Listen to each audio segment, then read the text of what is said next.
Some doors do not close with a sound. They close with a promise that is never kept. Margaret Collins held her small suitcase with both hands as she stood inside the bright lobby of Willow Creek Senior Living, trying not to notice how quickly everything familiar had disappeared from her life in a single morning. The receptionist smiled kindly, while speaking in a gentle voice that could not soften what was happening. David Collins signed the last page of the admission paperwork with a steady hand, never pausing long enough to meet his mother's eyes.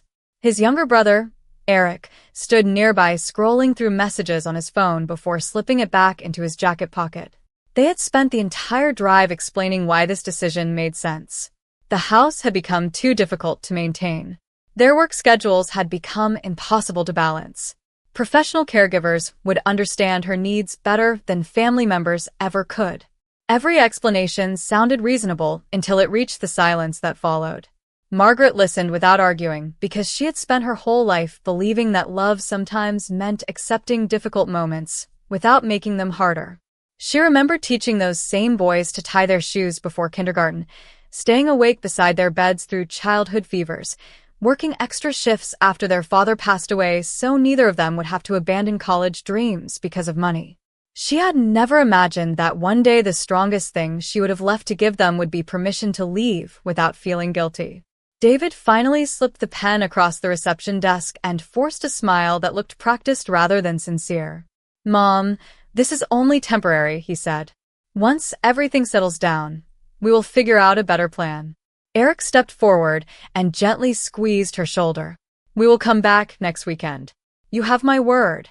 Margaret looked from one son to the other, searching their faces for the little boys who once raced into her arms after school carrying backpacks that always seemed much too heavy for their small shoulders. For just a brief second, she thought about asking them to take her home. She imagined one more dinner around the old kitchen table, one more evening listening to familiar footsteps inside the house where every birthday candle, every Christmas morning, and every family photograph still lived inside the walls. Instead, she simply smiled with quiet grace. "Drive carefully," she whispered. "And do not worry about me." Neither son noticed that she had answered a promise with a blessing instead. The automatic glass doors opened as warm spring sunlight spilled across the polished floor. David walked through first. Eric followed a few steps behind. Neither man turned around before the doors slowly closed again. Margaret remained standing exactly where they had left her, staring toward the entrance long after the parking lot had become empty. Somewhere deep inside, she continued believing they might suddenly remember something important, rush back inside, laugh about making a terrible mistake, and take her home. The doors never opened. Linda Harris, the receptionist, approached quietly with a kindness that only comes from seeing too many similar mornings. "Mrs. Collins," she said softly, "would you like me to show you your room?"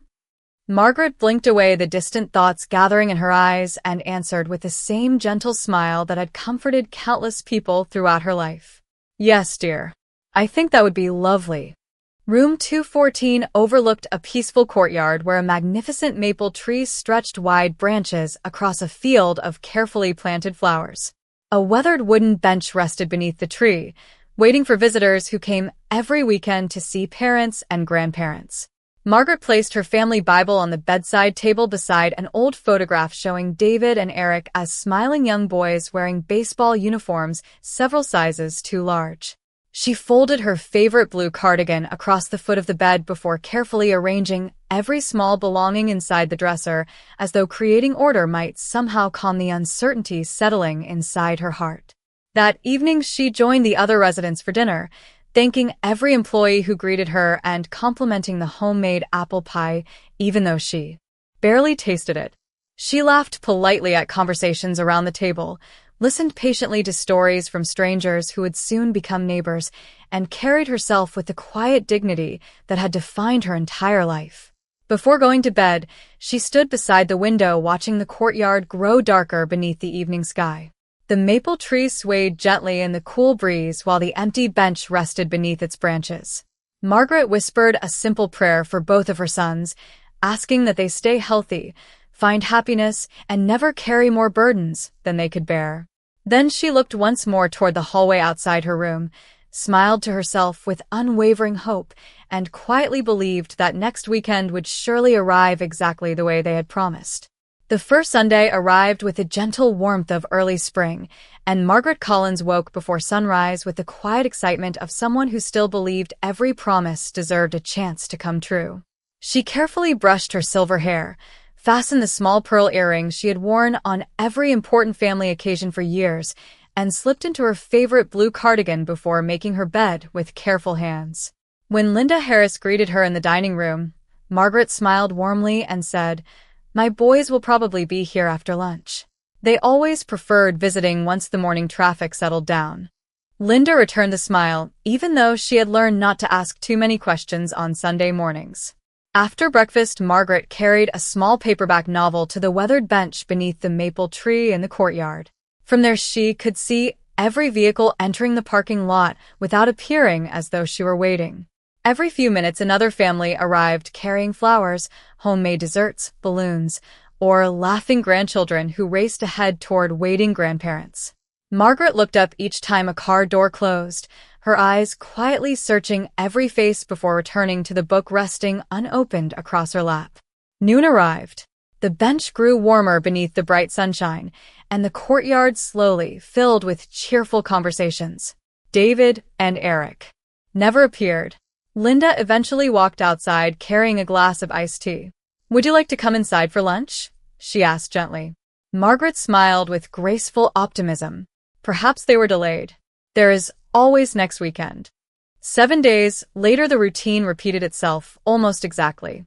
Margaret wore the same cardigan, chose the same bench beneath the maple tree, and greeted every passing visitor with sincere kindness. She congratulated another resident whose grandchildren had surprised him with homemade cookies. She admired fresh flowers brought by a young couple visiting an elderly aunt. She celebrated everyone else's happiness as though it were her own. Late that afternoon, David finally called. His voice sounded rushed, but friendly enough. He apologized and explained that work had unexpectedly become overwhelming. He promised they would visit very soon. Margaret thanked him for taking the time to call instead of asking why the conversation lasted less than 2 minutes. After placing the telephone back onto its cradle, she looked toward Linda and smiled. "He sounds tired," she said softly. "I hope he remembers to get enough rest." Weeks quietly became months. Spring flowers faded into the rich green colors of summer. The maple tree outside room 214 spread a wide canopy of leaves across the courtyard, offering cool shade to anyone sitting beneath its branches. Margaret gradually became part of the daily rhythm at Willow Creek. She helped new residents feel welcome, read stories aloud to those whose eyesight had grown weak, and folded blankets alongside volunteers every Thursday afternoon. She remembered birthdays without writing them down, and somehow always knew when another resident needed encouragement more than conversation. Everyone admired her gentle spirit, yet every Sunday morning she still chose the same bench, still watched every arriving vehicle, and still believed hope deserved another chance. One afternoon, an official envelope arrived from the county records office. Linda helped Margaret read the documents after lunch. The family home had officially been sold several months earlier through legal authority that had already been arranged. Before Margaret moved into Willow Creek, Margaret carefully folded the papers without saying a single unkind word. She simply rested them inside the drawer beside her bed, next to old family photographs and a worn Bible. Looking out the window toward the maple tree, she whispered almost to herself, "A house is only wood and brick. Home has always been people." Linda struggled to hide the tears gathering in her eyes. "Are you angry with them?" she asked quietly. Margaret gently shook her head. No, dear. "Anger only makes lonely hearts heavier. I would rather spend my days hoping than hurting." That evening, after dinner had ended and the halls of Willow Creek grew peaceful once again, Margaret opened the small photograph album she had carried from home. She smiled at pictures of 2 little boys proudly wearing oversized baseball uniforms, birthday hats, and school backpacks nearly bigger than they were. She gently touched each photograph before closing the album with quiet care. Outside, The maple tree swayed softly beneath the evening breeze while another Sunday disappeared into memory, and somewhere far beyond Willow Creek, a man who had spent years searching through forgotten records and fading memories was about to ask a question that no one inside the nursing home expected to hear. Summer slowly gave way to early autumn, and the magnificent maple tree outside room 214 began trading its deep green leaves for brilliant shades of gold and crimson. Margaret Collins watched the seasons change with the same quiet patience she had carried through every stage of her life.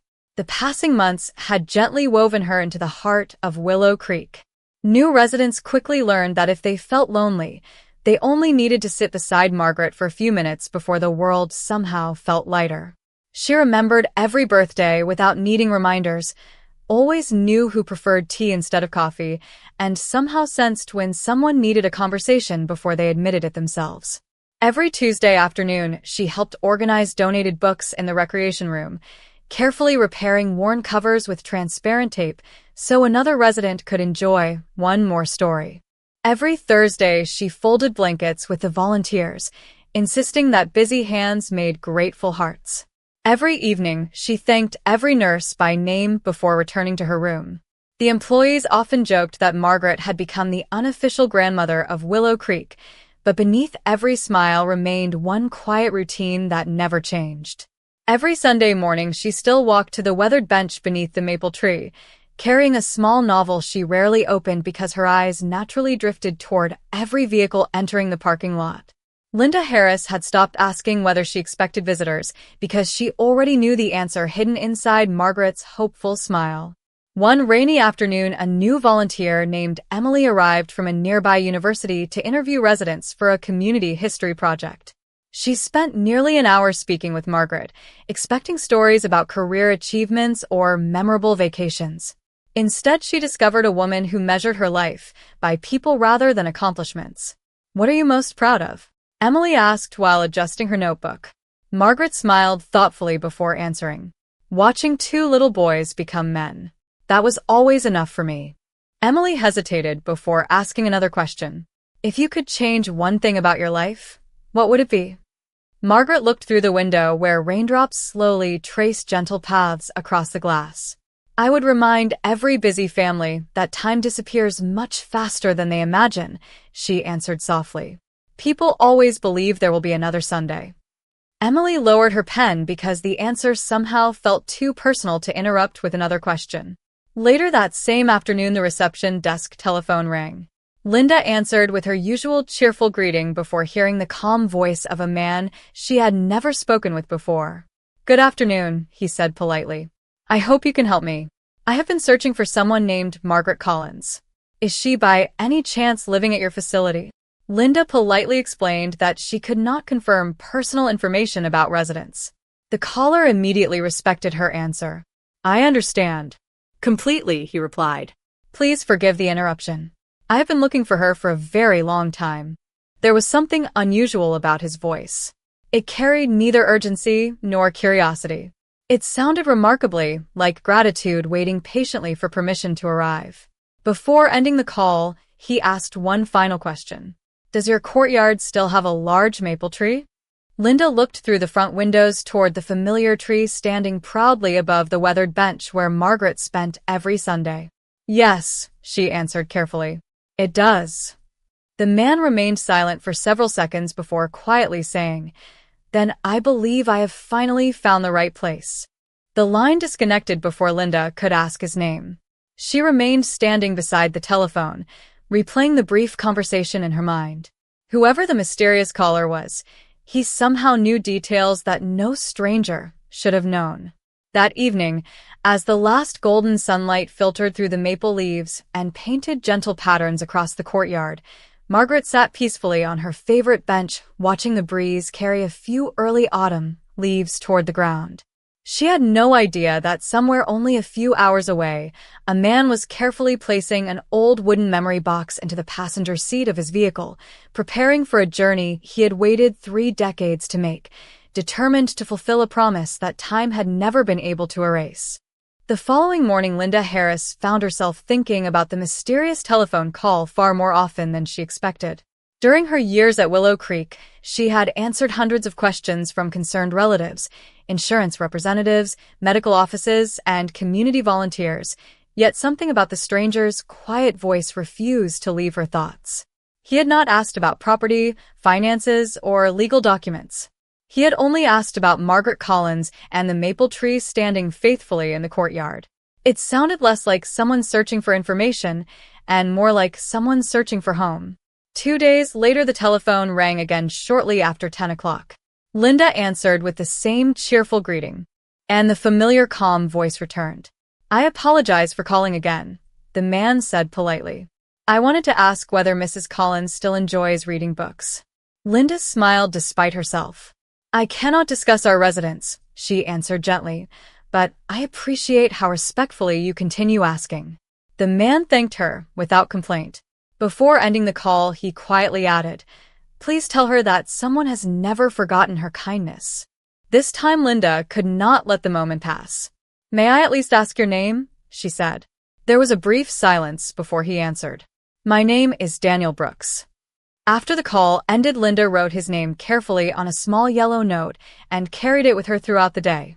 That afternoon, she found Margaret arranging fresh flowers in small glass vases for the dining room tables. "Mrs. Collins," Linda said softly, "does the name Daniel Brooks mean anything to you?" Margaret stopped arranging the flowers. The smile on her face slowly disappeared, replaced not by sadness, but by quiet astonishment. She repeated the name almost in a whisper, as though speaking it aloud might cause an old memory to fade. "Daniel Brooks," she said again. Her eyes drifted toward the maple tree outside the window while 3 decades quietly unfolded inside her heart.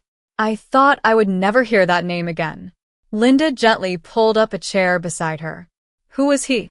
Margaret rested both hands on the table before answering. "He was a little boy who believed the world had forgotten him." Her voice carried warmth instead of sorrow as memories returned with remarkable clarity. Many years earlier, after her husband passed away, Margaret had volunteered every Saturday at a neighborhood community center.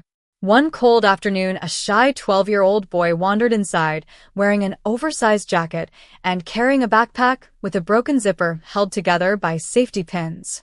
He rarely spoke unless someone asked him a question, always thanked people for the smallest kindness, and spent every free moment reading books because stories allowed him to imagine a future larger than the life surrounding him.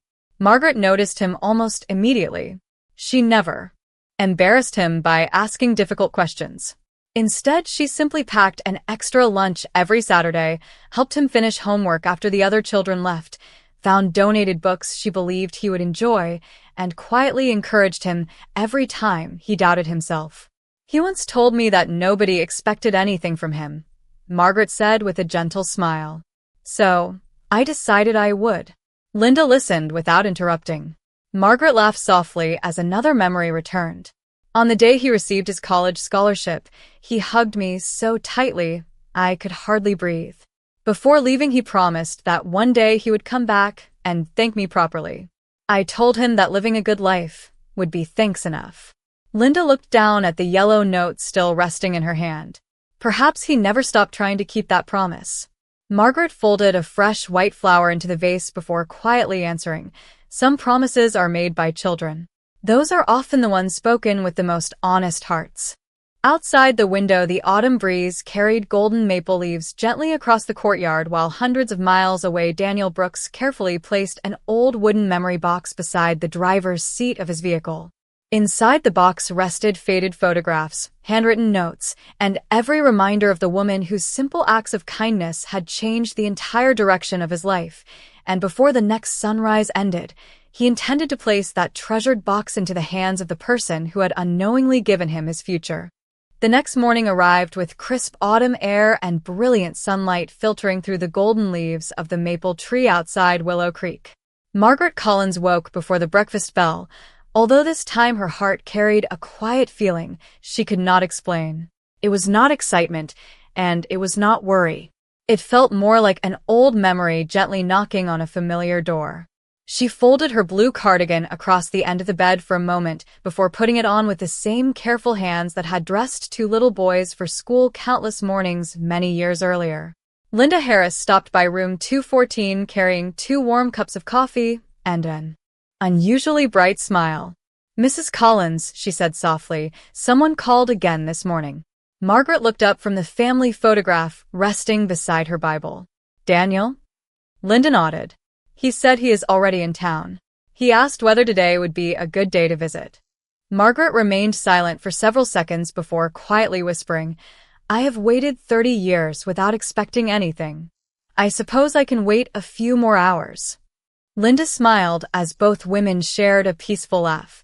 Just after 9 o'clock, a dark blue sport utility vehicle turned slowly into the Willow Creek parking lot. It was clean and elegant without being flashy, the kind of vehicle driven by someone more interested in purpose than attention. The driver stepped out wearing a navy blazer, light blue shirt, khaki pants, and polished brown shoes. His hair showed touches of gray around the temples, and years of success had added quiet confidence to his posture, without taking away the kindness in his eyes.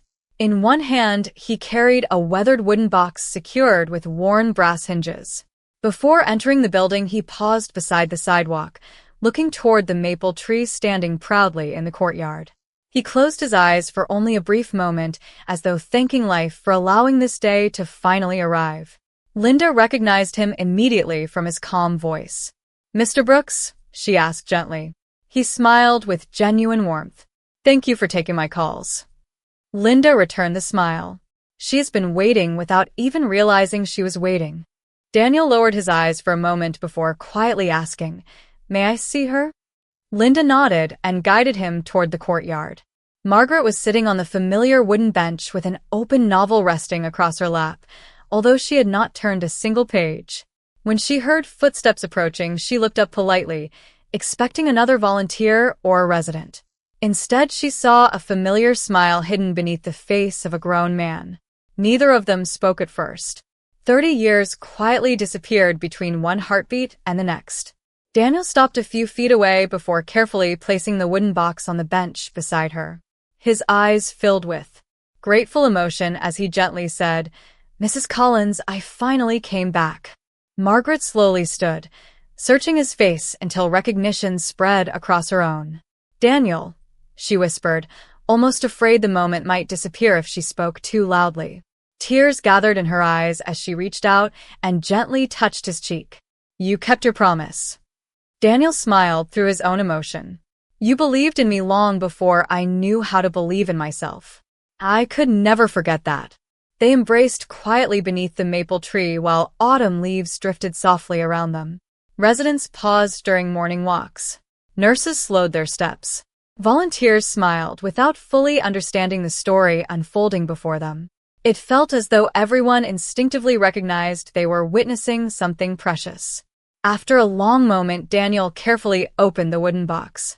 Inside rested faded photographs, old birthday cards, handwritten letters, school certificates, a worn library card, and a neatly folded piece of notebook paper protected inside a clear sleeve. Margaret looked at the keepsakes with astonishment. "You saved all of these?" she asked. Daniel nodded. "Every single one. Whenever life became difficult, I opened this box and remembered the woman who looked at a frightened little boy and saw someone worth believing in." Margaret gently unfolded the old note and immediately recognized her own handwriting. She smiled as forgotten words returned to her heart. "If life ever gives you more than you need, build a longer table instead of a higher fence." Daniel looked at her with quiet gratitude shining across his face. "Those words built my life far more than you ever imagined." Daniel Brooks spent the entire afternoon beside Margaret Collins beneath the maple tree, speaking with the same patience they had once shared across a small table inside the old community center. They laughed over memories that had somehow remained untouched by 30 years of distance. Margaret remembered the first book she had ever given him, a worn adventure novel with several loose pages held together by clear tape. Daniel smiled as he admitted that he still owned that book and kept it on a shelf in his office instead of inside a storage box because it reminded him where every success had truly begun. As the conversation continued, Linda Harris quietly brought fresh lemonade before leaving them alone once again. Daniel looked toward the courtyard where other residents enjoyed the gentle autumn sunshine. "I have imagined this day so many times," he admitted. "Sometimes I worried I had waited too long." Margaret smiled with the calm wisdom that had always made difficult moments seem lighter. "Kindness is never late," she replied. "It simply arrives when hearts are ready to receive it." Daniel lowered his eyes for a moment before telling the story he had carried for decades. After leaving for college on a scholarship, life had not become easy overnight. He worked evenings cleaning office buildings, studied before sunrise, and often questioned whether he truly belonged among students who had grown up with opportunities he had never known. Whenever discouragement threatened to overwhelm him, he unfolded the handwritten note Margaret had placed inside his suitcase before he left. Those simple words reminded him that someone believed his future was larger than his circumstances. Years later, he started a small engineering company with only a handful of employees. The business slowly expanded through honesty, patience, and the belief that every person deserved respect regardless of position. Whenever young employees struggled with confidence, Daniel found himself repeating Margaret's encouragement almost word for word, without realizing it. "You never just changed my childhood," he said quietly. "You changed every decision I have made since." Margaret listened with tears quietly gathering in her eyes, not because of pride, but because she had never imagined that ordinary acts of compassion could travel so far through another person's life. "I only packed lunches and listened," she whispered. Daniel smiled warmly. "You gave a lonely boy something far greater than food. You gave him the confidence to believe tomorrow existed." Later that afternoon, Daniel asked whether he could see Margaret's room before leaving. She welcomed him with the same warmth she would have shown any family member. Room 214 reflected the simple dignity that defined her life. Everything was carefully arranged. The family Bible rested beside her reading glasses. The faded photograph of David and Eric as children still occupied the bedside table. Fresh flowers brightened the windowsill, and the blue cardigan remained folded neatly across the chair. Daniel slowly looked around the room before noticing the small suitcase tucked beneath the bed. "Is this everything you brought with you?" he asked gently. Margaret nodded with a peaceful smile. A lifetime eventually becomes surprisingly small. Daniel remained silent for several moments.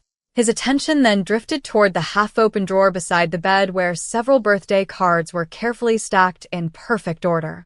Some had been signed by nurses, volunteers, and fellow residents. Others had been mailed years earlier by neighbors who still remembered her kindness. One detail quietly caught his attention. There were no recent cards from David or Eric. Daniel did not ask about them because he sensed the answer resting inside the silence itself. As they walked back toward the lobby, employees stopped to greet Margaret with genuine affection. Every conversation confirmed what Daniel had already begun to understand. She encouraged everyone, thanked every staff member, remembered every birthday, and somehow made strangers feel like lifelong friends.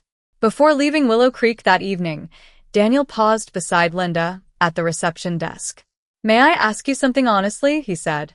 Linda nodded. "How often do her sons visit?" Linda hesitated, respecting Margaret's privacy, while struggling to hide the sadness she had witnessed for months. Finally, she answered quietly. "Since the day they brought her here, they have never come back." Daniel looked through the glass doors toward the maple tree where Margaret was waving goodbye with the same gentle smile she offered everyone. His expression remained calm, but a quiet determination settled across his face. He thanked Linda sincerely, carried the wooden memory box back to his vehicle, and as the autumn sun slowly disappeared beyond the trees, he realized that keeping one promise had brought him back to Margaret, but another responsibility had only just begun. Daniel Brooks drove away from Willow Creek with the autumn sun slowly disappearing behind rows of maple trees, yet his thoughts never left the quiet woman who had smiled more about other people's happiness than her own. Throughout the drive, he replayed every conversation they had shared that afternoon. Margaret Collins had spoken proudly about the nurses, the volunteers, the residents, and even complete strangers, yet she had never once complained about her own loneliness. She had defended her sons without being asked, just as she had defended a frightened 12-year-old boy decades earlier when the world had expected very little from him. Daniel understood something important during that drive. Some of the kindest people carried the heaviest silence. The following morning he arrived at his office before anyone else. His assistant noticed the old wooden memory box resting on the conference table and quietly closed the door behind him. Daniel asked her to help locate David Collins and Eric Collins. She searched public records and confirmed their contact information within minutes. Daniel looked at the telephone for several moments before making the first call himself. David answered with a professional tone, assuming the call involved business. Daniel politely introduced himself and explained that he had recently reconnected with Margaret Collins. There was a brief pause before David replied, "That is nice to hear. I hope she is doing well." Daniel thanked him and continued speaking with calm respect. "I would appreciate meeting with you and your brother regarding your mother's future. There are a few personal matters I believe deserve a family conversation." David agreed surprisingly quickly, assuming the discussion involved long-term care planning or financial arrangements. A few minutes later, Eric accepted the same invitation. Neither brother asked many questions. They simply agreed to meet at Willow Creek on Friday morning. Daniel ended both calls with courtesy, never mentioning disappointment, never raising his voice, and never accusing anyone of anything. He wanted them to discover the truth with their own eyes rather than through someone else's judgment. During the days leading to the meeting, Daniel returned to Willow Creek every afternoon. He brought Margaret several novels written by authors she had always admired, along with a small basket of fresh apples from a local orchard because he remembered how much she enjoyed baking when he was a child. They spent hours talking beneath the maple tree while colorful autumn leaves drifted quietly around the courtyard. Margaret asked endless questions about his employees, his travels, and the scholarship foundation he had created for young students facing difficult circumstances. Daniel admitted that every scholarship recipient received a handwritten note containing the same sentence she had once written for him. Margaret laughed softly when he repeated the familiar words about building a longer table instead of a higher fence. "I suppose that little piece of paper traveled farther than I ever expected," she said with a smile. Daniel answered, "It became the foundation of everything I built." Linda Harris watched their conversations from the reception desk and quietly noticed another change. Margaret no longer spent every Sunday waiting beside the entrance. Instead, she looked forward to ordinary afternoons filled with conversation, books, and laughter. The hope she once placed in promises had slowly been replaced by the comfort of someone who consistently arrived exactly when he said he would. Friday morning finally came with cool air and brilliant sunshine lighting the courtyard. Margaret believed Daniel was simply stopping by for another visit before returning to work. She had no idea that David and Eric were already driving toward Willow Creek after months of absence. Daniel arrived a few minutes early carrying the weathered wooden memory box once again. He stood beside the maple tree for a quiet moment, looking toward the entrance where Margaret had waited through so many lonely Sundays. He silently promised himself that whatever happened during the coming conversation would be guided by truth, dignity, and compassion rather than anger. Some lessons changed people because they were shouted. Others changed lives because they were witnessed, and before the morning ended, two sons would finally see the quiet love their mother had continued giving long after they believed she had nothing left to offer.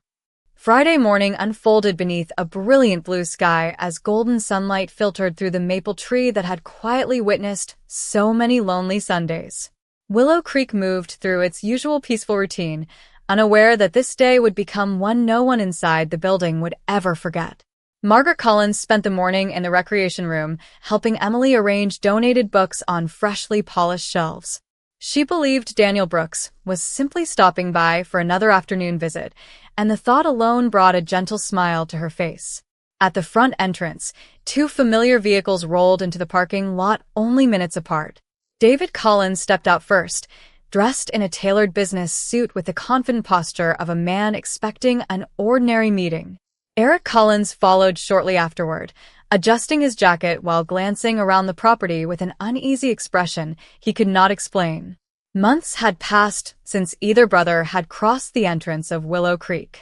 Linda Harris greeted them politely and guided them toward the community room, where Daniel was already waiting beside a polished wooden table. The weathered memory box rested quietly in front of him. Daniel stood as they entered and greeted both men with a calm handshake. "Thank you for coming," he said warmly. David smiled with professional courtesy. "You mentioned wanting to discuss our mother's future." Daniel nodded. "I do, but before we begin, I would like to ask each of you one simple question." Both brothers looked at him with quiet curiosity. Daniel's voice remained steady. "When was the last time either of you spent an entire afternoon talking with your mother?"